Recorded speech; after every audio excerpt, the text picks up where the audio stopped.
सुप्रभातम बच्चों, आज के इस वीडियो में आप लोगों के लिए सर्वनाम शब्द क्या है, सर्वनाम का प्रयोग कहाँ होता है, किस लिए होता है, क्यों आवश्यक है, इसके बारे में आप लोगों को डिक्टेट किया जाएगा कि सर्वनाम शब्द का प्रयोग कैसे और कहाँ किया जाए, उचित क्या होगा जहाँ सर्वनाम शब्द का प्रयोग होता है। बिना सर्वनाम शब्द के प्रयोग से क्या संज्ञा के प्रयोग से ही उचित होगा या सर्वनाम लगाना आवश्यक होगा, इस बारे में आज आप लोगों के लिए डिटेल लेकर के आया हूँ इस वीडियो में। और आप देखिए कि सर्वनाम क्या है, चैप्टर नंबर 18 में है इस वीडियो में सर्वनाम। नाम से ही उसके अर्थ को जानते हैं। सर्व मीन्स सबका, नाम मीन्स नाम, सर्वनाम सभी का नाम। तो सर्वनाम शब्द दो शब्दों के मेल से बना है, सर्व धन नाम। सर्व का अर्थ है सभी, नाम का अर्थ होता है नाम, अर्थात पूरे अर्थों में कहा जाए कि सबका नाम, यानी सर्वनाम शब्द का शाब्दिक अर्थ होता है सबका नाम, सभी का नाम। तो उसकी डिफिनेशन देख लेते हैं।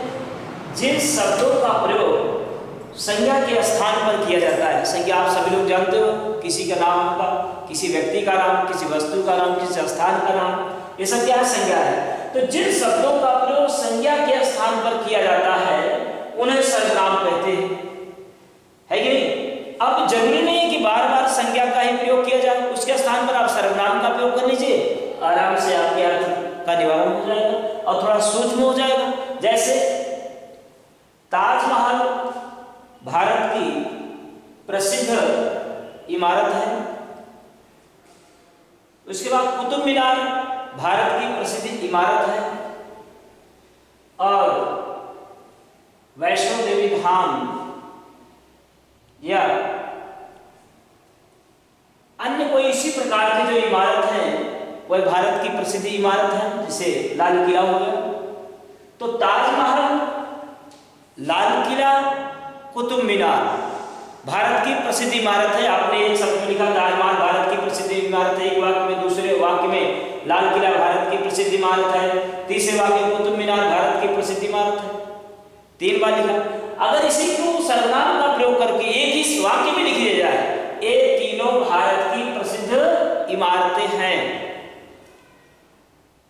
तो इस सर्वनाम के प्रयोग से 3 वाक्य को एक ही वाक्य में लिखा जा सकता है। दूसरा, किसी व्यक्ति का नाम, भाई रमेश घर जाता है, रमेश घर जाकर के पढ़ता है, बार बार उसी शब्द का प्रयोग किया जा रहा है, तो उस शब्द का प्रयोग वहां ना करके उसके स्थान पर, जैसे रमेश घर जाता है, रमेश घर जाकर के पढ़ता है, तो रमेश घर जाता है, वह घर जाकर के पढ़ता है, सर्वनाम का प्रयोग कर दीजिए। बार बार नाम लिखने से ग्रामर ढंग से, व्याकरण के दृष्टि से उचित नहीं है। अब सर्वनाम के भेद, सर्वनाम के 6 भेद होते हैं। कौन कौन से हैं आप देखिए। सर्वनाम पुरुषवाचक सर्वनाम, निश्चयवाचक सर्वनाम, अनिश्चयवाचक सर्वनाम, प्रश्नवाचक सर्वनाम, संबंधवाचक सर्वनाम, निजवाचक सर्वनाम। पुरुषवाचक सर्वनाम के बारे में डिस्कस करते हैं। तो पुरुषवाचक सर्वनाम क्या है?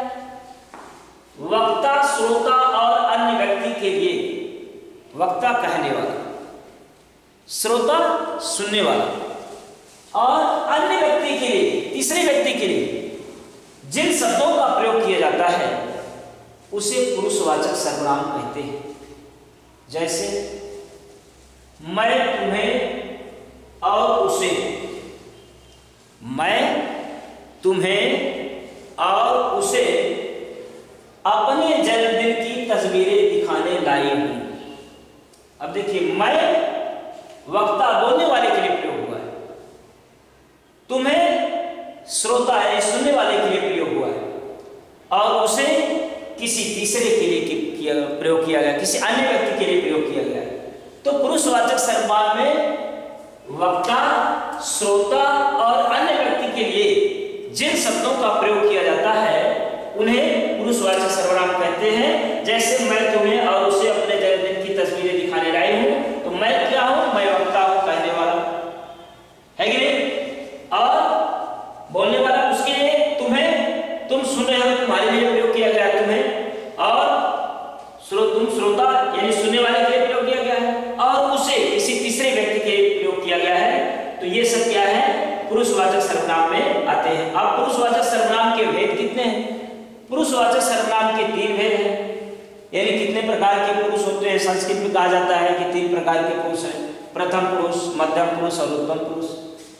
तो अब आप देखिए हिंदी में उत्तम पुरुष, मध्यम पुरुष और अन्य पुरुष। इसी प्रथम पुरुष को वहां अन्य पुरुष कहा जाता है। उत्तम पुरुष अहम आवाम वयम, मैं, ध्यान दीजिएगा, अहम आवाम वयम, त्वम युवाम युवम, यानी तुम, युवाम तुम दोनों, युवम तुम सब, अहम मैं, आवाम हम दोनों, वयम हम सब। तो अहम आवाम वयम, ये हम यानी मैं, आवाम हम दोनों, वयम हम सब, ये उत्तम पुरुष वाले के लिए किया जाता है। मैं यानी कौन? वक्ता, बोलने वाला, है कि नहीं। उसके बाद मध्यम पुरुष में तुम युवाम, तुम दोनों, और तुम सब, तुम दोनों, तुम सब, मध्यम पुरुष में प्रयोग किया जाता है। अन्य पुरुष में कोई व्यक्ति का नाम वाह, या क्या कहते हैं किसी अन्य व्यक्ति का नाम सीता, मीता, गीता, रीता, ये सब किसमें प्रयोग किया जाता है? अन्य पुरुष यानी प्रथम पुरुष में प्रयोग किया जाता है। किसी व्यक्ति का नाम हुआ, वह हो गया, वह पुल्लिंग, वह स्त्रीलिंग इत्यादि के लिए जो है अन्य पुरुष में प्रयोग किया जाता है। तो पुरुषवाचक सर्वनाम के मुख्य रूप से 3 भेद होते हैं, प्रथम पुरुष, मध्यम पुरुष और अन्य पुरुष। इसी को उत्तम पुरुषवाचक सर्वनाम, जिसमें अहम आवाम वयम, मैं, जैसे मैं हिंदी पढ़ती हूँ, मैं हिंदी पढ़ाता हूँ, है कि नहीं। तो आवाम, तुम दोनों खेल रहे हो, तुम सब, ध्यान दीजिए, अहम आवाम वयम, अहम मैं हिंदी पढ़ता हूँ या पढ़ाता हूँ, हम दोनों हिंदी पढ़ते हैं या पढ़ाते हैं, हम सब हिंदी पढ़ते हैं या पढ़ाते हैं। तो हम हिंदी यानी मैं हिंदी पढ़ता हूँ, हम दोनों हिंदी पढ़ते हैं, हम सब हिंदी पढ़ते हैं। मध्यम पुरुष में तुम किताब पढ़ते हो, तुम दोनों किताब पढ़ते हो, तुम सब किताब पढ़ते हो।